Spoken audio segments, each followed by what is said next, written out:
Dios les bendiga, amados hermanos. Que la gracia, la paz, la misericordia de nuestro Señor esté con cada uno de los que hoy trae dispuesto su corazón para las cosas del Señor. Una vez que hemos orado y hemos dado gracias al Señor por la palabra que habrá de ser expuesta, vamos directamente a nuestras escrituras, al libro de Primera de Pedro, capítulo 2. Y el día de hoy estaremos abarcando desde los versículos 9 al versículo 12. Es libro de Primera de Pedro, capítulo número 2, versículo 9 a versículo 12.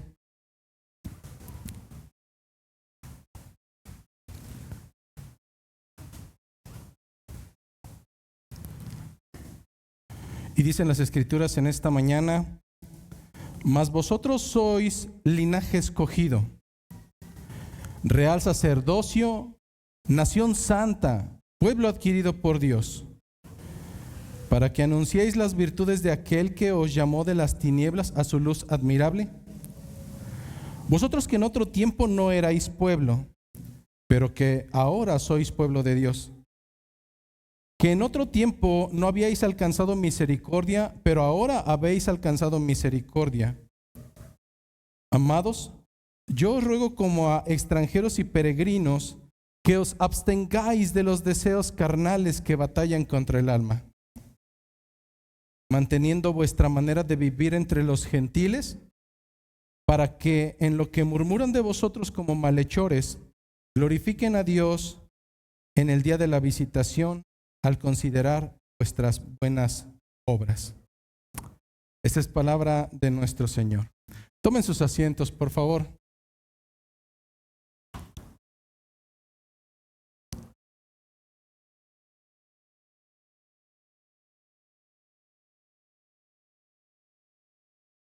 La historia de la cristiandad, así como del pensamiento cristiano, es un deleite para cada uno de los creyentes que debería de buscar en ella no solamente elementos históricos, académicos o información para tener mayor conocimiento. No, hermanos, ir a la historia de la cristiandad es un deleite porque en ella nosotros podemos encontrar la manera de vivir, la manera de pensar, las dificultades, las glorias, los aciertos y todos aquellos contextos sobre los cuales nuestros hermanos a lo largo de la historia han tenido que pasar. Cuando nosotros vamos a la historia, nosotros incluso podemos obtener un poco más de sentido a nuestra identidad. Esto es como cuando muchos de nosotros tenemos velado el conocimiento de quiénes fueron nuestros abuelos, qué fue lo que hicieron para poder llegar tal vez a esta ciudad, cuáles fueron las penurias por las cuales pasaron, pero cuando te empiezas a analizar todo eso te das cuenta de cosas maravillosas. Te das cuenta, por ejemplo, que en la historia personal tal vez habrá algún abuelo o tatarabuelo que tuvo que dejar su ciudad. Tuvo que dejar su ciudad, tuvo que dejar sus comodidades para poder viajar a una ciudad, dejando su comunidad o su pueblo. Y hoy es motivo para que tú y tus hijos tengan una vida mejor. Ir a la historia es encontrar elementos que nos dan identidad y que lejos de ponernos a pensar en nuestra propia persona, a veces nos hace ver cómo es que realmente, hablando de la cristiandad, aún nos encontramos en mucha pasividad, en mucha tranquilidad y en ocasiones teniendo nuestro pensamiento cautivo de cosas que son pasajeras. Yendo directamente a la historia de la cristiandad, los primeros 5 siglos de la iglesia y del pensamiento cristiano fueron un crecimiento sumamente drástico.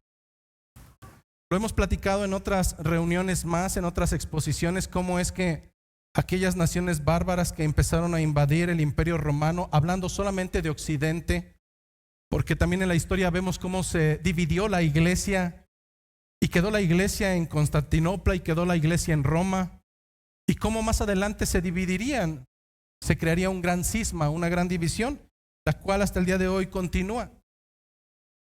Pero en este sentido, hablar de la iglesia o de la cristiandad en Occidente es hablar de que en esos primeros siglos nuestros hermanos estuvieron dispuestos a dar su vida. Al no rendirse a adorar al César, a no rendirse a adorar dioses paganos, realmente su pensamiento estaba cautivo de Dios.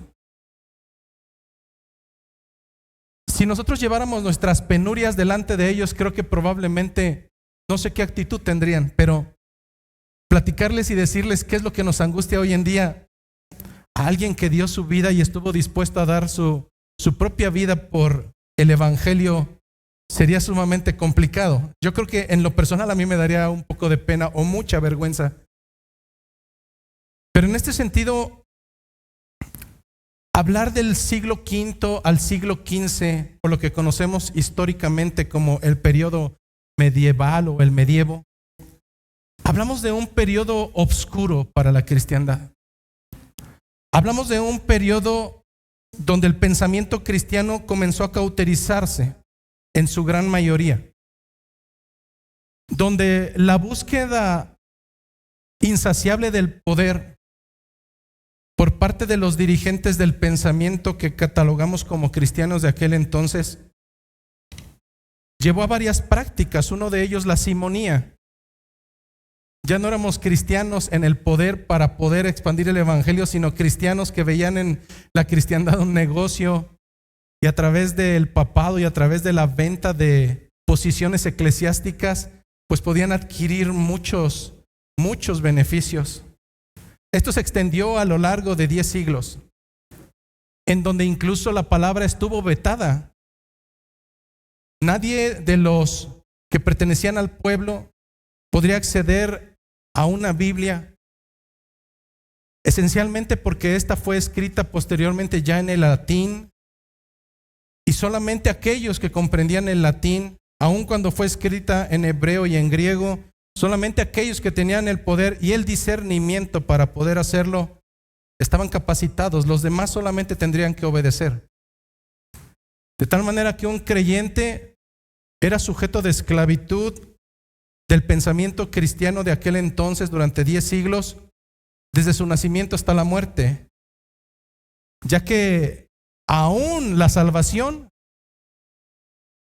siendo por gracia, y así ellos lo expresaban, los líderes del pensamiento cristiano de estos 10 siglos, esa gracia solamente podía ser impartida por medio de las manos y los 7 sacramentos que se estipularon históricamente. De tal manera que un infante apenas abría los ojos y ya era cautivo del primer sacramento, el cual si no lo recibía simplemente moriría para tener condenación. Y la historia continúa. El sacramento del matrimonio, el sacramento de la ordenación, y qué decir del final de tus días. Si tú viviste o vivías en el medievo, podías llegar a los últimos días de tu respiro y aún tu salvación estaría tambaleante, porque dependías de recibir el último sacramento, los santos óleos, los cuales si eran negados, simplemente estabas en un grave problema. Aunque más adelante inventarían un sistema de satisfactores llamados indulgencias, y si tenías la suficiente cantidad económica, no importa que estuvieras muerto, alguien más podía interceder por ti en base a las obras y en base a los beneficios de los santos de la cristiandad y por supuesto de la figura del sumo pontífice así determinado durante todos esos siglos. En este mismo momento probablemente te estás preguntando qué tiene que ver todo esto con la predicación que el día de hoy vamos a tener. Tiene mucho que ver. Tiene demasiado que ver. A veces nos decimos creyentes e incluso creyentes cristianos reformados y no tenemos un solo gramo de conocimiento acerca de la historia, mucho menos de la Reforma. Muchos de nosotros solamente esperamos a que llegue el domingo y venimos a calentar una silla y estamos listos para haber cumplido con nuestra tarea o para emitir nuestra opinión cuando es necesario. Pero la cristiandad no es eso. O tal vez te has equivocado. La cristiandad es una identidad que no solamente se proclama con los labios, sino que se vive de manera constante. Si bien 100 años antes de lo que conocemos como el periodo de la Reforma, surgieron algunos intentos de reforma, y no pocos, fueron muchos intentos de reforma. Muchos de ellos, como aquel hermano en Cristo llamado Jan Hus, el cual, quemado en la hoguera, cantaría salmos al momento de proclamar su partida al reino de los cielos. Y podemos enumerar cientos y cientos de hermanos que realmente vivieron la cristiandad y que delante de nosotros somos nada, absolutamente nada. Lo veíamos la semana pasada, niños fluctuantes que aún se encuentran peleando por carnalidades. Yo soy de Pablo, yo soy de Cristo, yo soy de Cefas, pero que en realidad vemos nuestras vidas y no hay un gramo de cristiandad. ¿Te das cuenta? Aquellos hombres que estaban dispuestos a dar su vida, y justamente el 31 de octubre estaremos celebrando otro año más en el cual, como históricamente proclamamos la Reforma. Fue un 31 de octubre donde un monje católico, al ser confrontado por las Escrituras, en esa mañana clavaría, como hoy ponemos los posts de Facebook, ya ves, pones tus anuncios y cualquier cosa, no. Ese muro de la iglesia de Wittenberg era el Facebook de aquel entonces. Y era usual poder llevar cualquier anuncio a aquella puerta. Bueno, en esa mañana ese hombre de apellido Lutero estaría clavando su propio destino y la misericordia para ti y para mí. En aquel día, Martín Lutero estaría clavando 95 tesis que en su gran mayoría, como un caballero, nunca hubo una agresión, hermanos. Para confrontar el pecado no se necesita ser agresivo. En aquella mañana, como todo un caballero, yo te invito a que leas las 95 tesis. Refutaba varias de las enseñanzas de la cristiandad, pero aún con respeto, porque él amaba a la iglesia. En ese sentido, más tarde este grito de reforma se centraría no en 5 posturas doctrinales. A veces conocemos las 5 solas como si hubieran aparecido en un solo momento, y no fue así. Estas fueron surgiendo una a una y fueron siendo complementadas hasta lo que hoy conocemos como las 5 solas. Pero en aquel tiempo surgieron 2 esencialmente. La primera de ellas, un grito de retorno a las Escrituras. ¿Esto por qué, hermanos? ¿Acaso los creyentes de toda esa historia no basaban su pensamiento en las Escrituras? Sí lo hacían, hermanos, sí lo hacían. Y ese es un gran error que a veces tenemos. Pensamos que otros pensamientos ideológicos o religiosos no basan su pensamiento en las Escrituras. Sí lo hacen. Pero el punto que derramó la gota es pensar que la Escritura no basta. Si la Escritura más la tradición, si la Escritura más la infalibilidad del sumo pontífice, y eso no es correcto. El grito de reforma diría a los 4 vientos: sola Escritura. Solo la Escritura. Solo la Escritura es suficiente. Solo la Escritura es nuestra guía. Solo la Escritura. Mas este grito vendría acompañado de un segundo grito que surgiría como su hermano gemelo. Porque la salvación ciertamente, fuera de lo que nosotros pensamos, que otros pensamientos religiosos dicen que es a través de las obras, no es cierto. Ellos también estipulan en su doctrina que es a través de la fe. Sin embargo, al igual que la Escritura, Tal pareciera que la fe no tiene totalidad o no es suficiente. Hay que añadirle otra cosa más. Sí, la fe más una ayudadita a través de las obras. Sí, la fe a través de indulgencias, a través de otros medios. El segundo grito de guerra vendría acompañado y diría sola fide. La fe es suficiente. De tal manera, hermanos, que si en este momento nos quedáramos sin un lugar donde congregar, si no tuviéramos sillas y nuestra fe está depositada en lo terrenal, hermano, estaríamos en un grave error. Sola escritura y sola fide. Mientras un creyente siga firmado en los conceptos doctrinales básicos bíblicos, estará en el camino correcto. Esos gritos no han cambiado. Hasta el día de hoy, la postura de esta iglesia local y de muchas otras más será el mismo. No hay otro elemento en el cual basemos nuestra fe sino sola escritura. No hay otro medio de salvación. Nosotros no le ayudamos a Dios, es sola fide. En este sentido, nosotros sabemos que a lo largo de la historia comenzaron a desarrollarse a partir del fundamento bíblico que estuvo oculto de una manera total o parcial a lo largo de 10 siglos, hermano, de 10 siglos. 10 siglos sin acceso a la palabra del Señor.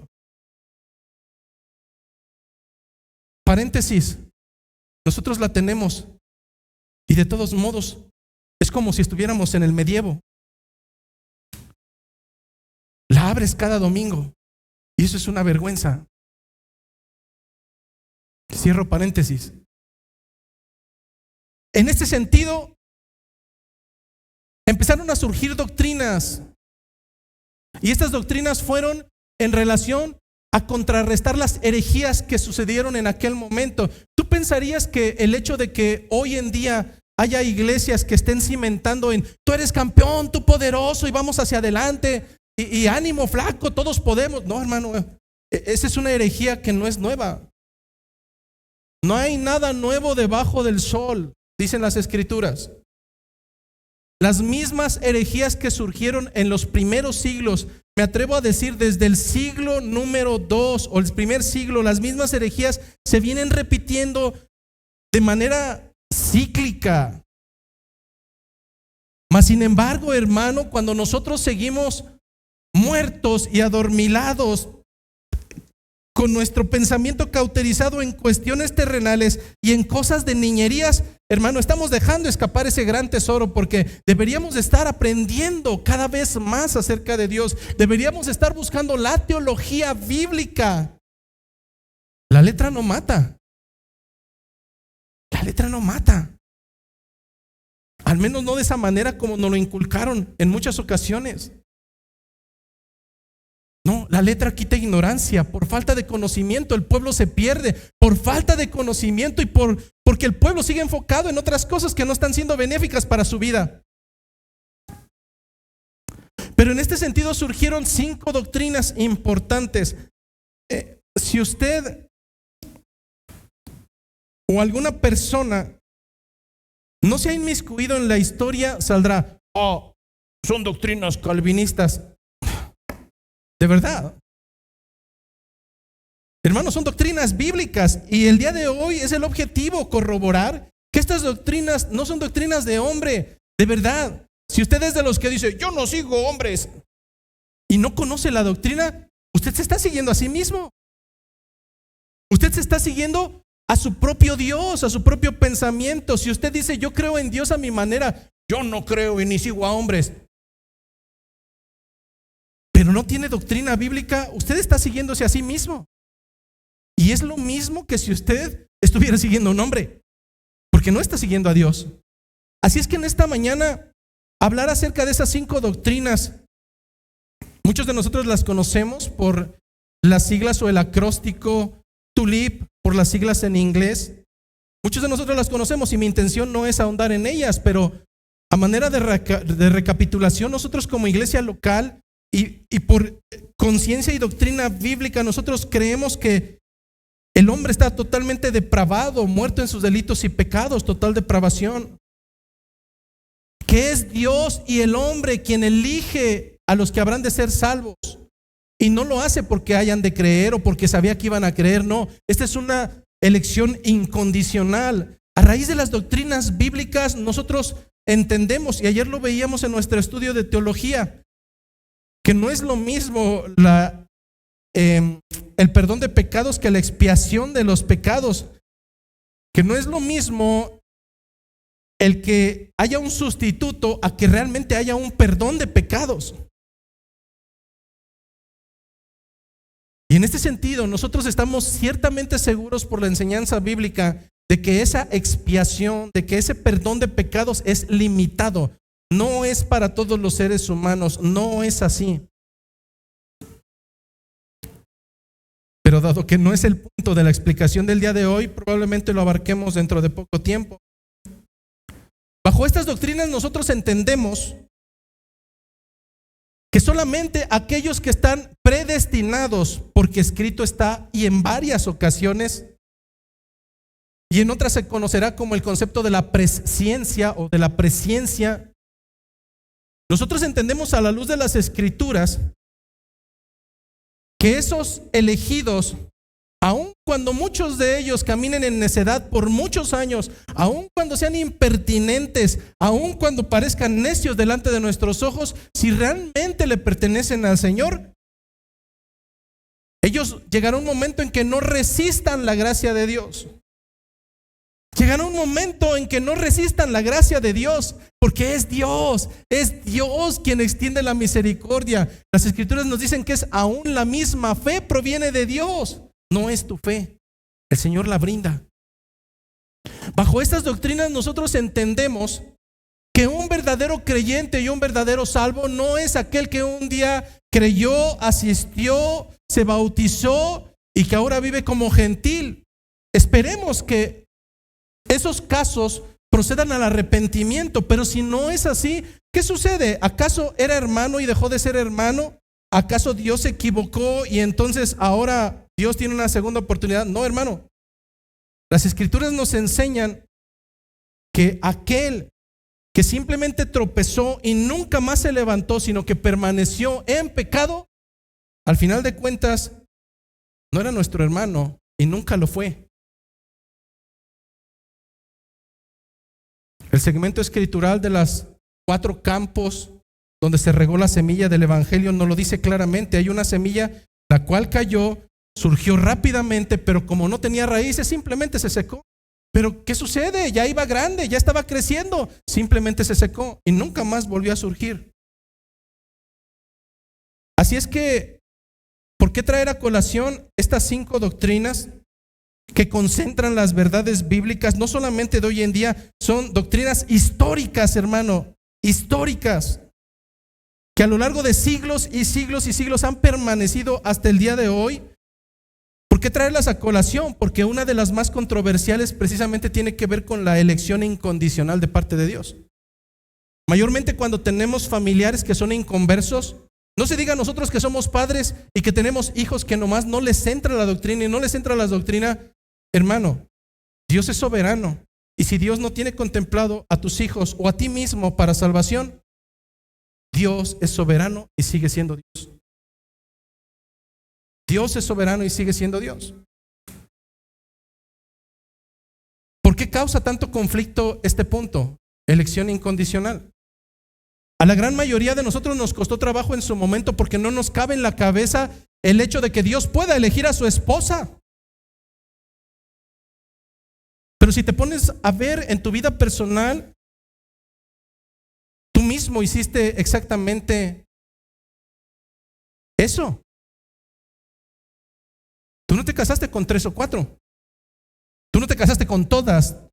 Tú elegiste una mujer a la cual tomaste por tu esposa, y si realmente has sido fiel, es la misma hasta el día de hoy. Esa es la fidelidad que podemos ver en el Señor. El Señor no tomó a una esposa y después se hartó de ella, la botó y entonces buscó a otra. No vinieron tiempos complicados y entonces dijo, bueno, tú no eres la que me conviene, y entonces tomó otra más. No, hermanos, lo que vemos es que Desde antes de la creación, el Señor dispuso tener un pueblo. No por descendencia consanguínea, sino por elección de su propio ser. Si tú realmente eres salvo, hermano, no eres salvo porque tengas algo especial. De hecho, pudiéramos buscar y no tienes nada especial. Es más, pudiéramos darnos cuenta de una manera rápida cómo hay muchas cosas por las cuales pudiéramos desecharte.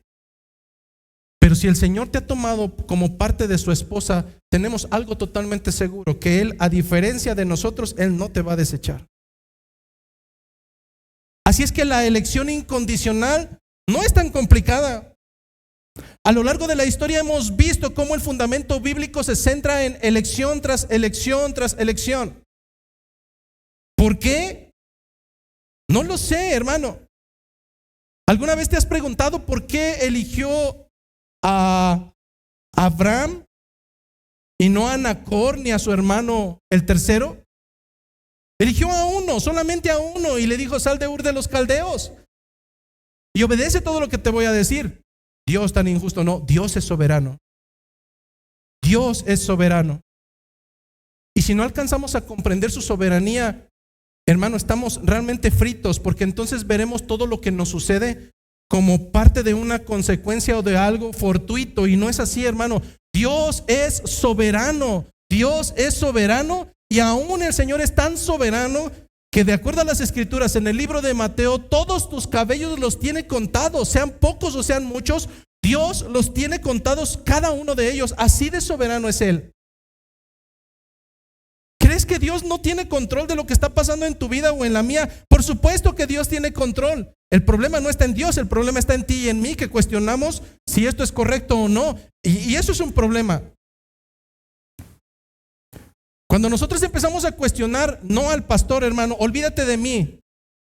Vamos al fundamento bíblico. Cuando tú cuestionas las doctrinas bíblicas, entonces estás en un grande problema, porque tu cuestionamiento no es contra la doctrina, tu cuestionamiento es contra Dios. Y no estás tan lejano de este pecado, hermano. Cada que algo sucede en tu vida y te preguntas: ¿por qué a mí? ¿Por qué a mí? En vez de dar gracias al Señor, estamos yendo en cuestionamiento contra su soberana voluntad. El mismo libro de Job nos enseña que es Dios quien permite que Satanás actúe, o es Dios quien no permite que Satanás actúe. Aún Satanás tiene que pedir un razonamiento de voluntad para poder pedir permiso a Dios para obrar. Pastor, eso ya no está tan padre. Es que es lo más hermoso, hermano. Porque si realmente conocemos la doctrina, sabremos que todo, absolutamente todo, será para bien. Aunque no lo creas, aunque en el momento te sientas en el hoyo, aunque estés sintiendo que te estás ahogando, hermano, todas las cosas no son para bien. Todas, absolutamente todas. Así es que el día de hoy, a raíz de lo que nos está narrando Pedro, entraremos con algunos otros argumentos y fundamentos que apoyan la elección incondicional, que nos recordarán en esta mañana que ciertamente el Señor hizo una elección. Sin embargo, quiero que centres muy bien tu pensamiento, hermano, porque probablemente a estas alturas de la cristiandad ya estás cauterizado y piensas que la elección es una permisión para poder pecar con tu pensamiento, con tus labios, con tu corazón, hacer y destrozar a diestra y siniestra, y eso no es así. El día de hoy veremos que cada una de las cosas que el Señor hace, mayormente una elección incondicional, tiene un propósito, y el propósito de elegir hombres y mujeres de lo más vil y de lo más menospreciado no es para que continúen siendo viles y menospreciados una vez que son salvos, sino para tener un comportamiento de santidad en medio de un mundo cada vez más malvado. Un mundo que nos puede llevar como las olas cuando eres novato en la playa. Cuando menos acuerdas, esa pequeña ola, estabas aquí y ya estás allá. Hermano, de verdad, este es un llamado de atención nuevamente para cada uno de nosotros, para poner en práctica la enseñanza que a la luz de primera de Pedro tendremos en esta mañana. Dejemos de ser aprendices académicos. Hermano, comienza a vivir tu cristiandad. Comienza a vivir tu cristiandad. Vas a rendir cuentas delante de Dios. Voy a rendir cuentas delante de Dios. El llamado en esta mañana es para que realmente comprendas que no eres cualquier nación. Si el Señor te eligió, si en verdad hay una elección y hasta el final de tus días te mantienes fiel, si en verdad hay una elección de tu persona, hermano, hoy tienes que salir comprendiendo que no eres cualquiera, que tú eres una nación santa y has sido adquirida por Dios. Vayamos entonces, hermanos, al primer versículo de esta mañana. El versículo número 9, que nos dice así: mas vosotros sois linaje escogido, real sacerdocio, nación santa, pueblo adquirido por Dios. ¿Para qué? La pregunta es ¿para qué? Para que anuncies las virtudes de aquel que os llamó de las tinieblas a su luz admirable. Las palabras del idioma español son hermosas. Es un deleite comprender las palabras. Cuando nosotros encontramos estas dos palabras, mas vosotros, es una dulzura escritural, hermano. Porque esto es como un punto y coma. En la literatura del español, apúntenle, chavos, cuando tú pones un punto final, lo que te dice es que has culminado una idea y ahora comenzarás otra de manera totalmente independiente. ¿Sí la notó? Pero ¿qué sucede con un punto y seguido? Eso nos refiere que la idea no ha acabado y aunque vas a continuar hablando de algo muy similar, es algo que complementa. Pero el punto y coma es muy similar a esto. Mas vosotros. Estas dos palabras nos dan la intención de que no hemos acabado la idea, de que solamente haremos un breve respiro para poder tener una idea que es complementaria con la segunda y que culminaremos. ¿De qué nos está hablando? Más vosotros. Si nosotros recordamos que vimos la semana pasada, esto es la continuidad. Pedro ha culminado con una idea por inspiración divina y esa idea estaba centrada en que hay una piedra angular y que nosotros tenemos que ser imitadores de él como hijos amados. Que si esa piedra angular, aun cuando ha sido desechada, fue la piedra, es la piedra sin la cual esos muros se vienen abajo. De la misma manera nosotros somos piedras vivas que deben ser para edificación, no para destrucción. Al final del versículo número 8, si tú recuerdas, culminaba, si no mal recuerdo, hablándonos acerca de aquellos que son causa de tropiezo y que conforme a su propia desobediencia tendrán las consecuencias de su propia desobediencia por cuanto no se ajustaron ni se amoldaron a las escrituras. Entonces, Pedro ha culminado una idea y es sobre hablar de aquellos que tendrán juicio, de aquellos que de acuerdo a su desobediencia tendrán las consecuencias y la paga de su desobediencia. No es castigo de Dios, hermanos, no es castigo de Dios. Es como si tú ahorita estuvieras haciendo algo ilícito, viene la policía y te lleva y dices, castigo de Dios. No, de verdad no, eso es consecuencia. De la misma manera, el que es desobediente a las escrituras, no importa cuántos años de cristiandad, si realmente su caminar es contrario a las escrituras, tarde o temprano va a tener su consecuencia conforme al juicio de Dios. Pero ahora viene más vosotros, hermano, dejemos esa idea, ya ha quedado clara. Ahora, más vosotros, ahora les voy a hablar a ustedes. Esta es la intención de Pedro. Eso hacen ellos, déjenlos que lo hagan. Eso hacen ellos, déjenlos. Más vosotros. Hermano, a veces estamos más preocupados por otras personas que por nosotros. Y eso te va a traer angustia. De verdad. Estar a la expectativa de qué dice otro, qué va a hacer, es desgastante. Aquí la enseñanza es, vamos a hablar de ti. Ya dejemos todo lo de alrededor. Vamos a hablar de ti, más vosotros, hermanos, más vosotros. Me está dando un entendimiento de un contraste entre el destino de los incrédulos y el estatus de los elegidos. La elección soberana de Dios sobre su iglesia. En este sentido, lo que está haciendo Pedro es dar 4 adjetivos calificativos.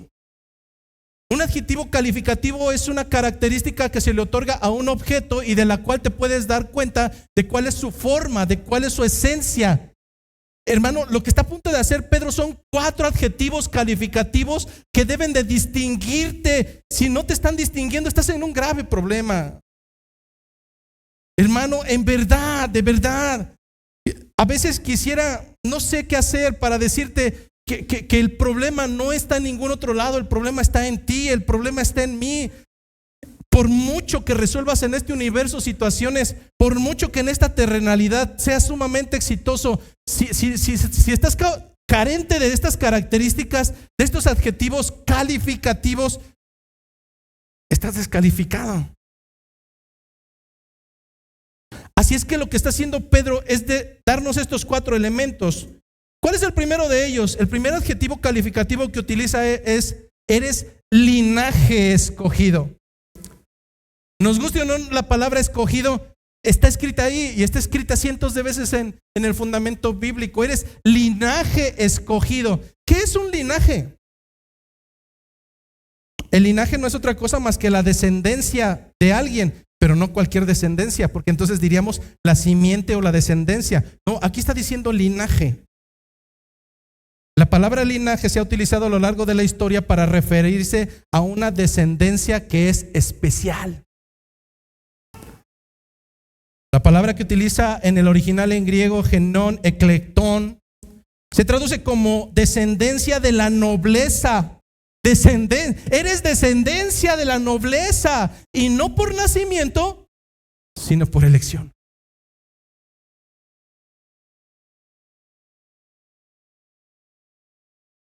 Tú no eras de un linaje como este.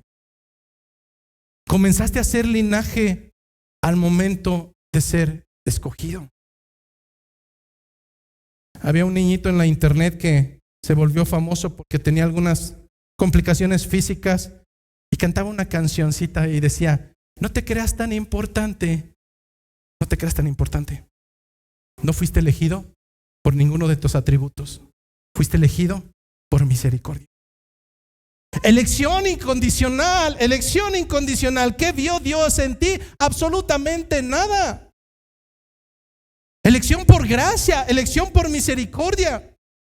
Día domingo, saliendo del culto, vamos en nuestro auto y entonces pasamos el primer semáforo y sí o sí vas a encontrar un señor que está y tú, no, ahorita no, ya está limpio. Pasas otro semáforo y vas a encontrar tal vez una señora con un carteloncito paisa, y tal vez vas a encontrar otro semáforo y a todos los has negado, pero el siguiente semáforo encuentras unos niños que los ves sin zapatos, que los ves todos andrajosos, que te mueven al corazón. La pregunta es: ¿por qué si ellos te mueven al corazón, los otros dos no te movieron al corazón? Ciertamente hay algo que te mueve a misericordia. En nosotros, hermano, en nosotros no hubo nada, absolutamente nada. Si me pusiera yo mismo en un aparador y yo fuera un objeto de venta, ¿qué pudiera alegar en mi ventaja? Cómprenme porque soy mentiroso, cómprenme porque a veces tiendo a odiar, cómprenme. No somos atractivos ni humanamente. De lo más vil, de lo más menospreciado, el Señor nos ha sacado. Pero al Señor le plació hacernos parte de su familia y llamarnos linaje escogido. Porque la verdadera razón por la que unos creen y otros no es la capacidad cognitiva. Y quítate eso del pensamiento. La cristiandad no depende de tu raciocinio, ni del uso de la razón, ni de tu capacidad cognitiva, ni de tus habilidades de aprendizaje, ni de memorización. Hermano, bíblicamente al Señor le plació esconder esos tesoros de los más sabios. En este mismo momento podemos ir con un médico con mucha experiencia, tuvo mucha capacidad para aprender, pero cuando hablamos acerca de fundamento bíblico, simplemente para él es algo ajeno, es algo aburrido. Ay, a mí no me digas niñerías. ¿Cómo? O sea, tienes capacidad intelectual, pero no puedes absorber el evangelio, porque esta elección, hermano, esta elección no es por capacidades cognitivas, es por misericordia. Y tú y yo no lo merecíamos. El Señor fue movido a misericordia. Así es que Dios ha elegido, Dios ha escogido, ha determinado a personas para que sean su pueblo, por lo que nadie de nosotros, ni ninguno de allá afuera, se puede vanagloriar por formar parte de la familia de Dios. En el momento que empiece la exaltación, en ese momento damos cuenta que no hay evidencias, no hay entendimiento de que en verdad comprende la misericordia que se ha gestado. Segunda característica, segundo adjetivo calificativo: no solamente somos linaje escogido, somos real sacerdocio. En el libro del Éxodo, capítulo 19, versículo 6, en Éxodo 19, 6, dice lo siguiente: y vosotros me seréis un reino de sacerdotes y gente santa. Estas son las palabras que dirán a los hijos de Israel. A ver, frenamos. A ver, pastor, usted nos está hablando a nosotros y aquí dice que fue para el pueblo de Israel. ¿Qué pasó ahí? Pedro está diciendo, Pedro no está hablándole a los israelitas. Es que si nosotros comprendemos el fundamento bíblico, comprenderemos que nuevamente el Señor tomó a sus escogidos y los seguirá tomando de todo el mundo. O sea, a todos. No, hermano, espérate. El Señor extenderá misericordia en todas las naciones, pero no a todos. Si el Señor hubiera extendido misericordia para todos, pues entonces pásale, Satanás, al cielo, porque todos estamos invitados. No es así. Elección incondicional.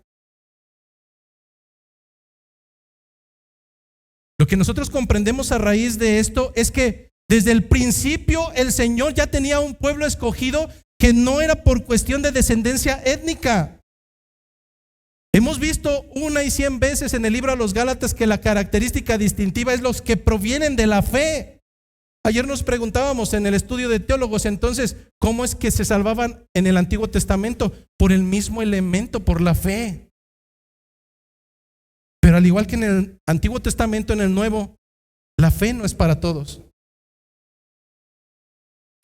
Tenemos que entender en esta mañana que el Señor nos está hablando a nosotros.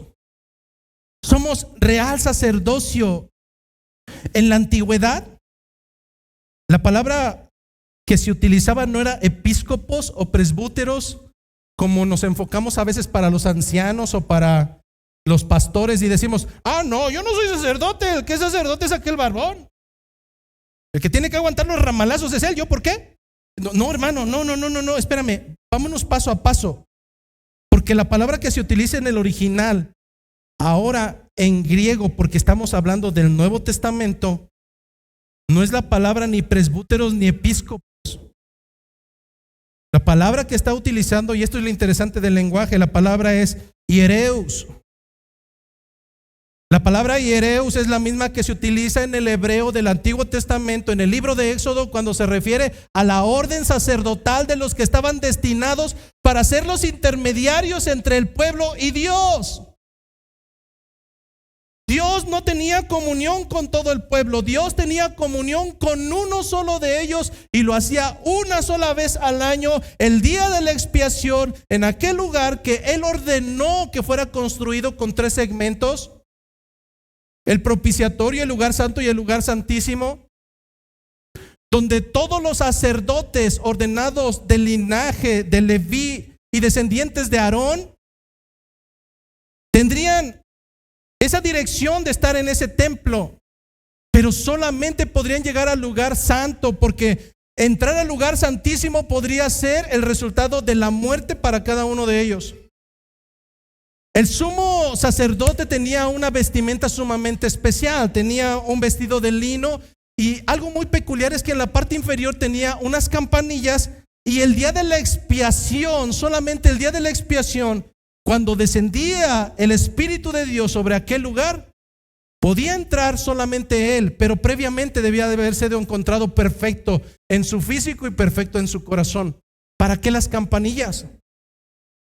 Dios es santo y a veces no hemos comprendido la santidad de Dios. Dios es santo, hermano, y a veces lo tratamos como cualquier juez sobornable. No, Dios es santo.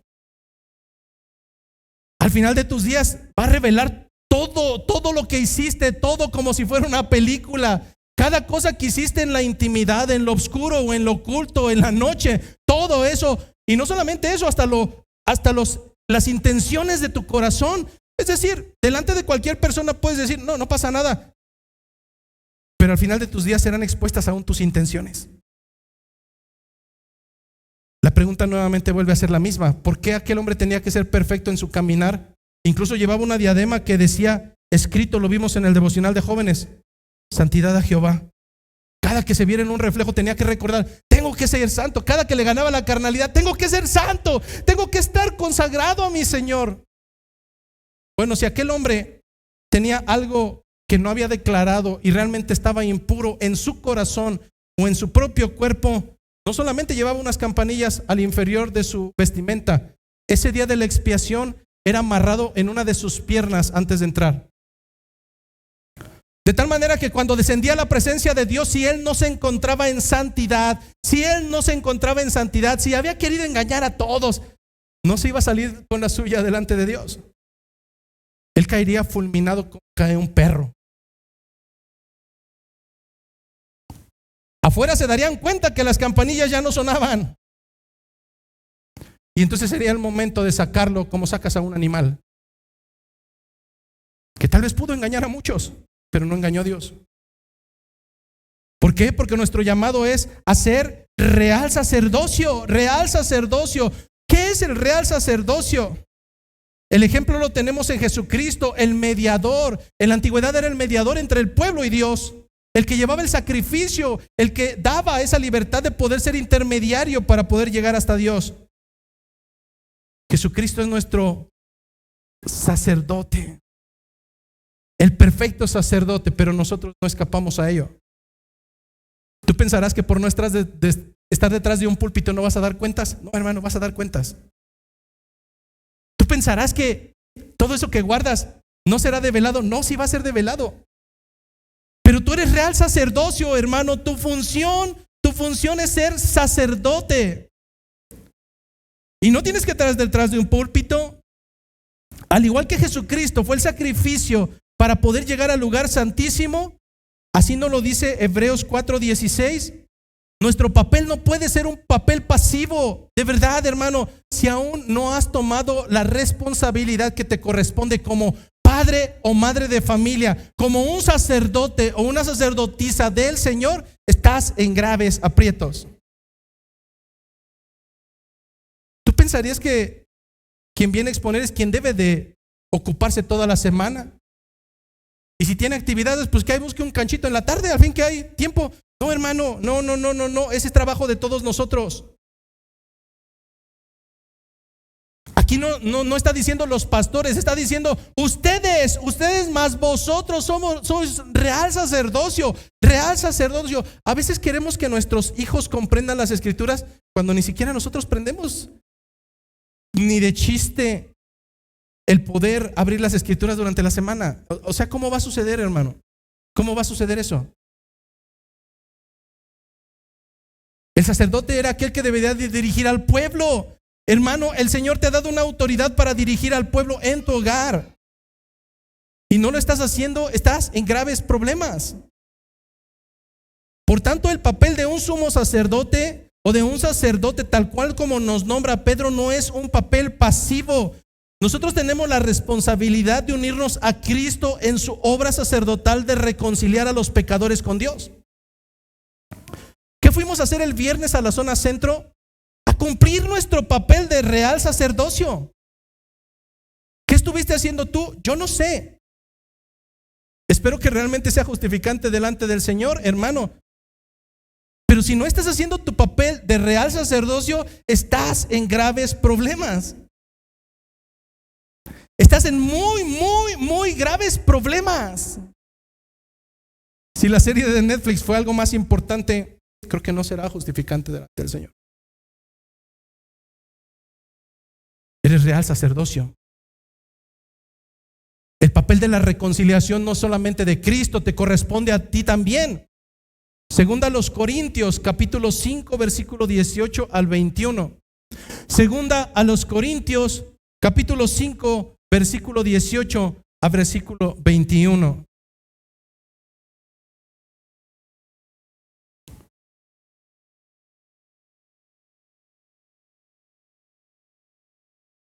Dicen las Escrituras, y todo esto proviene de Dios. ¿De qué está hablando? De la reconciliación, de la elección, de la expiación. Y todo esto proviene de Dios, quien nos reconcilió consigo mismo por Cristo y nos dio el ministerio de la reconciliación. A ver, subráyele ahí, póngale cursiva, subrayado, fluorescente. ¿Qué está diciendo? Le está hablando a cada uno de ustedes, me está hablando a mí. Él nos reconcilió para darnos el ministerio de la reconciliación. Ministerio igual a una actividad que debes de desarrollar. Entonces es mi trabajo ir y llevar el ministerio de la reconciliación. Sí, Señor, si usted es creyente. A usted le fue nombrado real sacerdocio. Versículo 19. Hablando nuevamente del mismo concepto del ministerio de la reconciliación, que Dios estaba en Cristo reconciliando consigo al mundo, no tomándoles en cuenta a los hombres sus pecados, y nos encargó a nosotros la palabra de la reconciliación. Así que somos embajadores en nombre de Cristo, como si Dios rogase por medio de nosotros. Os rogamos en nombre de Cristo. ¿Cuál es ese ruego y cuál debe de ser ese ruego que debemos de llevar por todas las calles? Reconciliaos con Dios, reconciliaos con Dios. Al que no conoció pecado, por nosotros lo hizo pecado, para que nosotros fuésemos hechos justicia de Dios en él.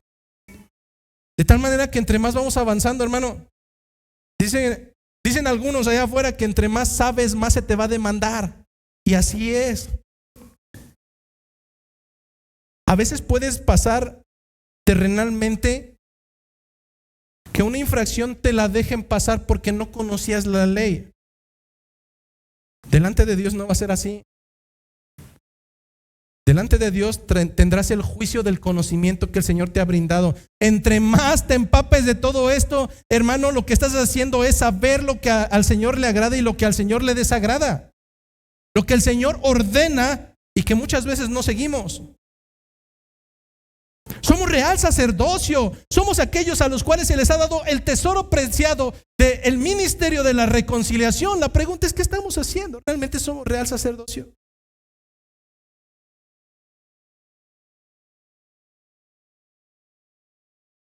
Tercer adjetivo calificativo. Y en este no hay mucho que ahondar. Somos linaje escogido, somos real sacerdocio. Y el tercero dice, somos nación santa. Hermano, no, tú no fuiste destinado para la suciedad. De verdad, si el Señor ya te ha limpiado, si el Señor ya te ha lavado, no seamos como aquellos que regresan nuevamente al fango cuando ya los habían limpiado. No seamos como aquellos que vuelven a su propio vómito cuando ya realmente el Señor nos había librado de ahí. Hermano, tenemos que comprender de verdad Y al menos quiero partir de este mundo teniendo la satisfacción de que domingo a domingo la enseñanza fue esa.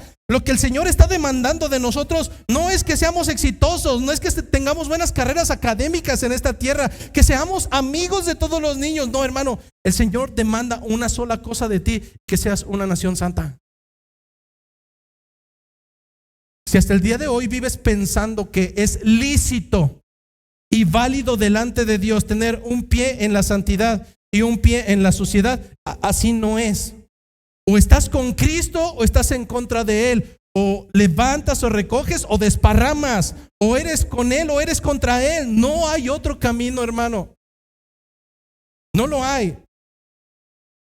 De verdad, permíteme desilusionarte en esta mañana. No puedes estar abriendo la boca como cloaca y por otro lado santificando. No es así. El creyente debe de buscar la santidad, la santidad, la santidad. ¿A qué precio? Al precio que sea. Es que no fuiste elegido para seguir en esclavitud. ¿Te puedes imaginar lo irracional? Lo irracional que es que te saquen de una cárcel donde has estado toda tu vida y que tú digas: no, aquí me gusta estar. Así de ilógico es cuando decimos: el Señor nos ha limpiado, y seguimos en la misma suciedad, en la misma porquería. ¿Habrá salvación? Yo no lo creo. Y bíblicamente no es así. El Señor demanda de cada uno de nosotros santidad. Y debido a que el tiempo se nos está viniendo encima, vamos a dividir la predicación en dos. Pero quiero culminar al menos con el cuarto adjetivo calificativo. ¿Cuál es el cuarto adjetivo calificativo? Pedro le está diciendo a los exiliados de Roma, a aquellos que son perseguidos, hombres y mujeres que no solamente son hebreos, sino también son gentiles, les dice: ustedes son un pueblo adquirido. Si estas palabras no son claras, nada lo va a hacer. Somos un pueblo, sí, amén, pastor, somos queretanos.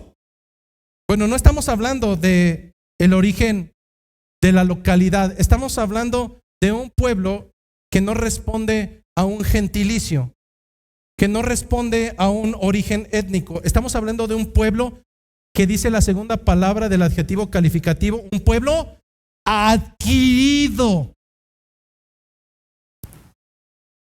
Es por ello que la introducción a esta predicación fue dejar claridad que tú no elegiste, que tú no decidiste, que tú no pusiste en práctica tu gran fe, que todo ha sido provisto, todo es de Él y es por Él y es para Él.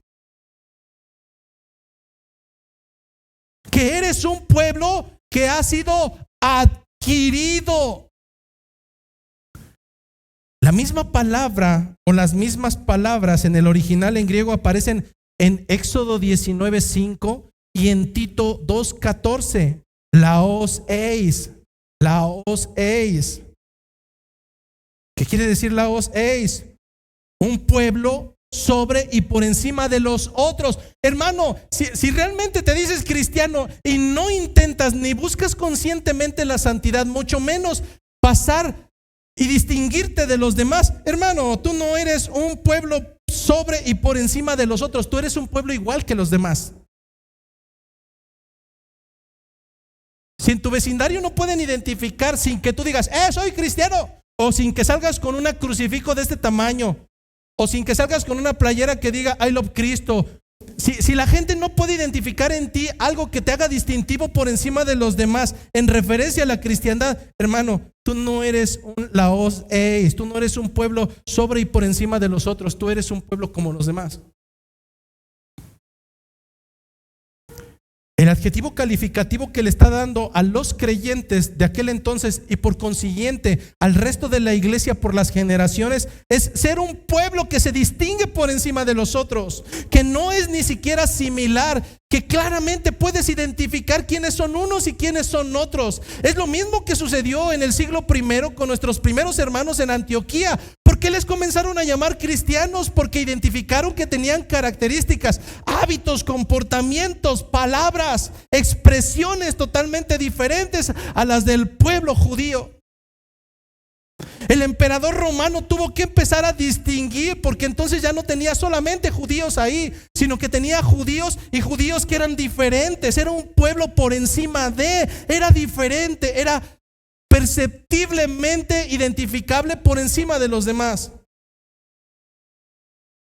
¿En verdad eres real sacerdocio? ¿En verdad eres linaje escogido? ¿En verdad eres un pueblo especial? ¿O en verdad, hermano, será que tal vez con el tiempo te has acostumbrado a asistir a un lugar de estos?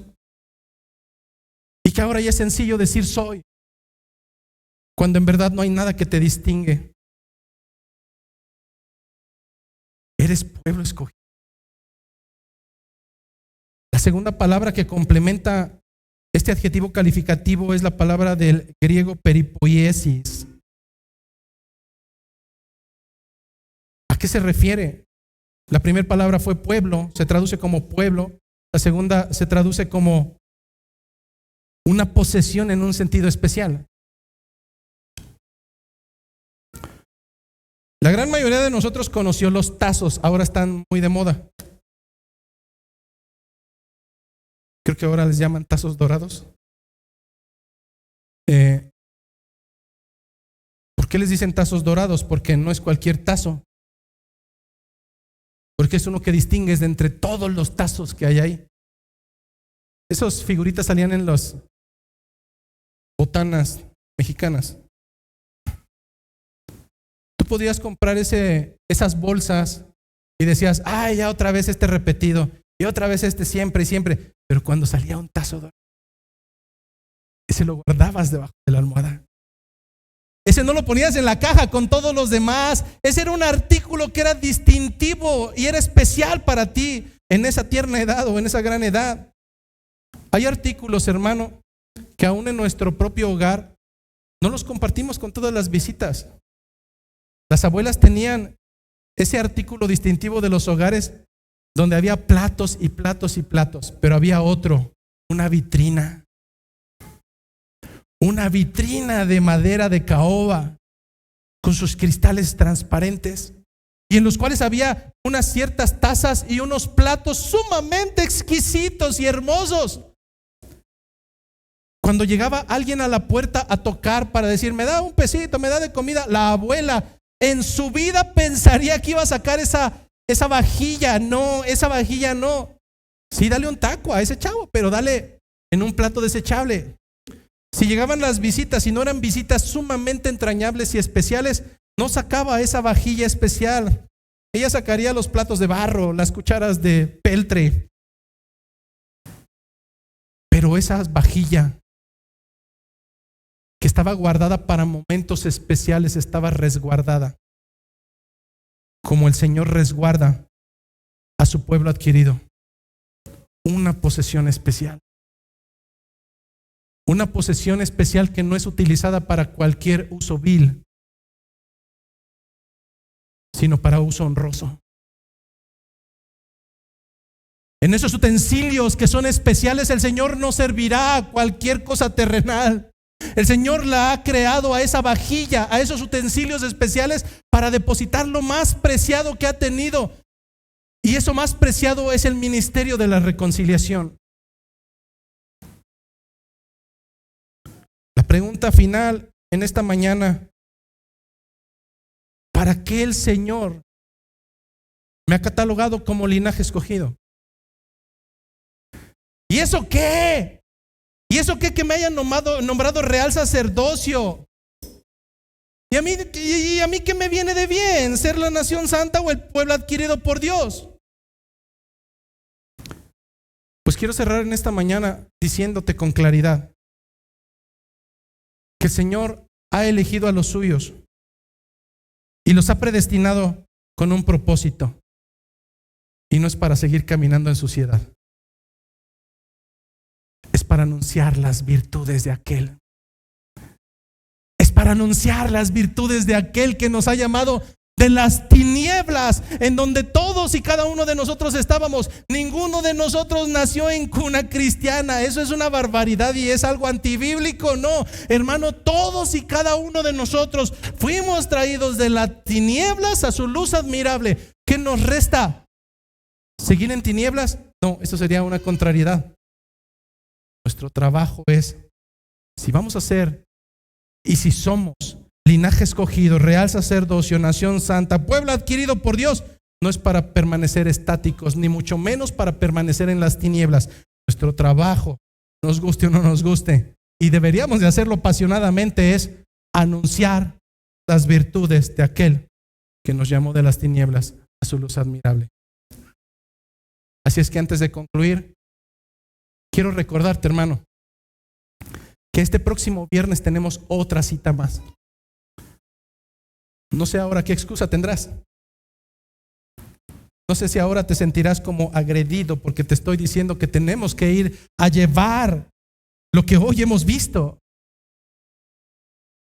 Pero si el viernes no estás ahí, yo lo comprenderé. Pero al menos te diría, si no estás ahí el viernes, durante la semana, haz lo que el Señor te ha mandado hacer. Anunciar las virtudes de aquel que te llamó de las tinieblas a su luz admirable. Que la gracia, que la paz, que la misericordia de nuestro Señor esté con cada uno de ustedes. Gracia y paz.